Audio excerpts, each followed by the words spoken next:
நொய்யல் ஆற்றில் தொழிற்சாலை மற்றும் கழிவுநீர் கலப்பதை தடுக்க நடவடிக்கை எடுக்க கோரி பாமக நிர்வாகிகள் மாவட்ட ஆட்சித்தலைவரிடம் மனு அளித்தனர்.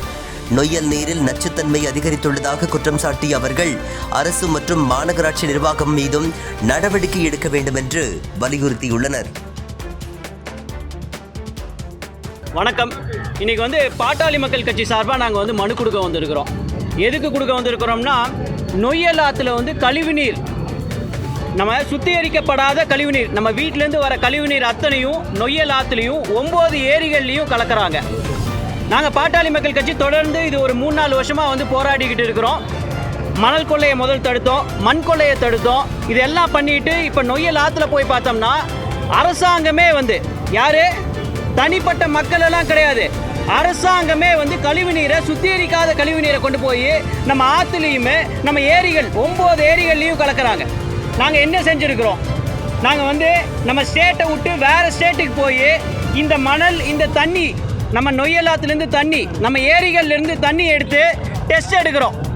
அங்கே லேப் டெஸ்ட்டுக்கு எடுக்கிறோம். அங்கே லேப் டெஸ்ட்டில் என்ன ஆகுது, என்ன ரிசல்ட் வருது அப்படின்னா, நம்ம ஊர் ஆறில் அரசாங்கமே கழிவுநீர் மட்டும் இல்லை, மனித கழிவுகளை கலக்கிறாங்க, ஹாஸ்பிட்டல் கழிவுகளை கலக்கிறாங்க. எங்கே நம்மளோட பெரிய ஆஸ்பத்திரி இருக்கு இல்லைங்க, அரசு மருத்துவமனை, அதோட கழிவுகள் எல்லாம் நம்மளோட ஏரிகளில் கலக்கப்படுதுங்க. அதுக்கான ரிப்போர்ட் நாங்கள் வச்சுருக்கிறோம்.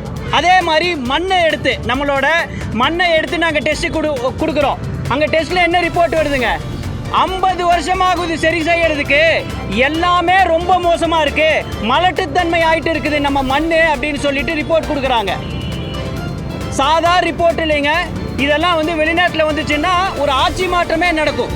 நாங்கள் இதை அரசியல் பண்ண நினைக்கல, ஆனால் இதை சரி செய்யணும்னு நினைக்கிறோம். நம்ம ஊரில் எந்த ஹாஸ்பிட்டல் போய் பாருங்கள், கூட்டம் வலியுது, கேன்சர் அத்தனை பரவுது, கேஸ்ட்ரோ வயிற்று சம்பந்தமான பிரச்சனைகள் எக்கச்சக்கமாக வருது. இதுக்கு மூல காரணம் என்ன தெரியுங்களா, இந்த தண்ணீர்.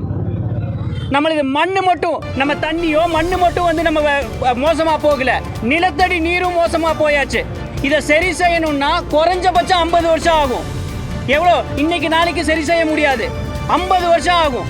இன்னும் கேன்சர் பரவ போகுது, வயிற்று சம்பந்தமான பிரச்சனைகள் வரப்போகுது, இன்னும் தண்ணி பஞ்சம் மிக ஜாஸ்தியாக போகுது.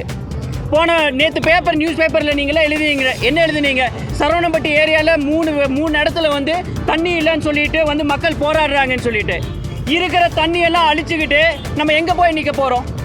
வெக்கமே இல்லை, இந்த அரசாங்கங்களுக்கு வெக்கமே இல்லாமல் போய் சூஎஸ்னு ஒரு நிறுவனத்துக்கிட்ட 2500 கோடி போட்டு ஒப்பந்தம் போடுறாங்க. 100க்கும் மேற்பட்ட கல்லூரிகள் இங்கே கோயம்புத்தூரில் இருக்குது. ஏன் நாங்களே இன்ஜினியர் இல்லைங்களா? போய் 2500 கோடி ஒரு வெளிநாட்டு நிறுவனத்துக்கிட்ட கொடுத்துட்டு வெக்கமே இல்லாமல் நிற்கிறோம். எத்தனை டைம் நான் போராடுறது? இந்த கலெக்டர்கிட்ட எல்லாம் 100 முறை கொடுத்தாச்சு, கமிஷனர்கிட்ட 1000 முறை கொடுத்தாச்சு. ஏன் நடவடிக்கை எடுக்க மாட்டேறாங்க? நேற்று நம்ம புதிய ஆட்சி இருக்குது, விஜய் அண்ணா 717 கடைகளை, மது கடைகளை மூடி இருக்கிறாங்க. அதோட மிக முக்கியமான பிரச்சனை என்ன தெரியுங்களா, அந்த தண்ணீர் பிரச்சனை. அவன் தண்ணி விற்கிறான், சரக்கு விற்கிறான்னு சொல்லிட்டு போய் அடித்து சாகிறான். ஆனால் இந்த பொதுமக்கள், இந்த சாதா ஜனம் என்ன பண்ணுறாங்க தெரியுங்களா, அவங்களுக்கு தெரியாமல் பாய்சனை குடிச்சிட்டு